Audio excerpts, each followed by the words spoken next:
नमस्कार, हे आहे कोकणचं नंबर 1 महा चॅनल कोकण सात लाईव्ह आणि आपण पाहताय सकाळच्या टॉप न्यूज।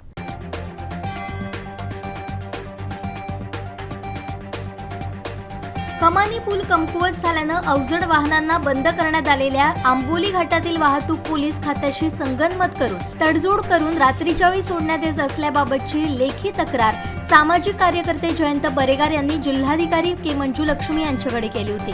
या तक्रारीची दखल जिल्हाधिकाऱ्यांनी घेतली असून मनाई हुकूम झुगारून वाहतूक करणाऱ्या वाहन चालक मालक यांच्याशी संगनमत करणाऱ्या सावंतवाडी पोलीस ठाण्यातील पोलीस निरीक्षक, दाणोली पोलीस चौकी, आंबोली पोलीस चौकी इथं कार्यरत असलेल्या पोलीस अंमलदार यांच्यावर कोणतीच कारवाई झालेली नसून याबाबत कायदेशीर मार्गदर्शन घेऊन कारवाई होईल असा प्रयत्न करणार असल्याचं बरेगार यांनी सांगितलंय।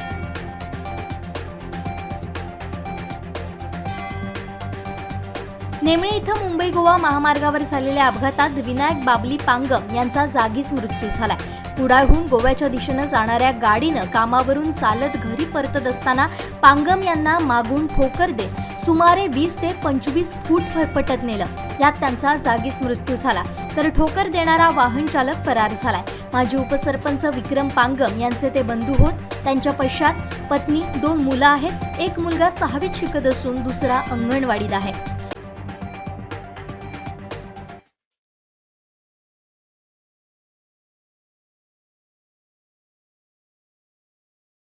डीजी बांदेकर ट्रस्ट सावंतवाडी आणि BS Bandekar college of fine art Sawantwadi या महाविद्यालयातर्फे कलेची आवड असणाऱ्या विद्यार्थ्यांना त्यांच्या भविष्यकालीन करिअरसाठी उपयुक्त असा फाउंडेशन कोर्स या वर्षी प्रथमच सावंतवाडीत सुरू करण्यात आला। या कोर्सच्या प्रवेश प्रक्रियेचा शुभारंभ art teacher union Maharashtra vice president Balaram Samant, art teacher union Sindhudurg president Rupesh Nevgi, DG Bandekar ट्रस्टचे चेअरमन गोविंद बांदेकर, सचिव अनुराधा बांदेकर परब यांच्या उपस्थितीत करण्यात आला।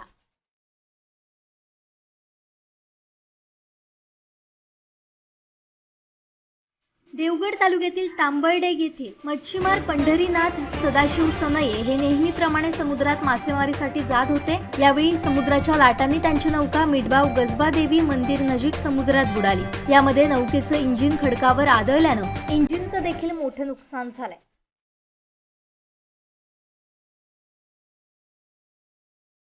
22 जूनला पंतप्रधान नरेंद्र मोदी यांच्या प्रस्तावित यूएस दौऱ्यापूर्वी भारतीय संस्कृती सणांच्या जागतिक पोहोचाचे एक चमकदार उदाहरण समोर आलंय। अमेरिकेतील एका खासदारानं शुक्रवारी संसदेत दिवाळी या सणानिमित्त सुट्टी घोषित करण्यासाठी विधेयक मांडलंय। याचे देशभरातील विविध समुदायांनी स्वागत केलंय। अमेरिकेच्या महिला खासदार ग्रेस मेंग यांनी शुक्रवारी हाऊस ऑफ रिप्रेझेंटेटिव्ह मध्ये हे विधेयक मांडलंय।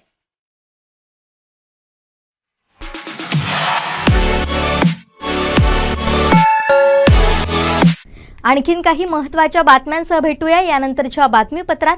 पाहत रहा कोकण सात लाईव्ह, नव्या कोकणचा ग्लोबल ब्रँड। या बातमीपत्राचे प्रायोजक आहेत SSPM life time hospital and medical college. आमचे दिवसभरातले सर्व अपडेट्स, ताज्या घडामोडी आणि थेट लाईव्ह पाहण्यासाठी सबस्क्राइब करा, लाईक करा कोकणचं नंबर 1 महा चॅनल कोकण सात लाईव्हचं YouTube चॅनल।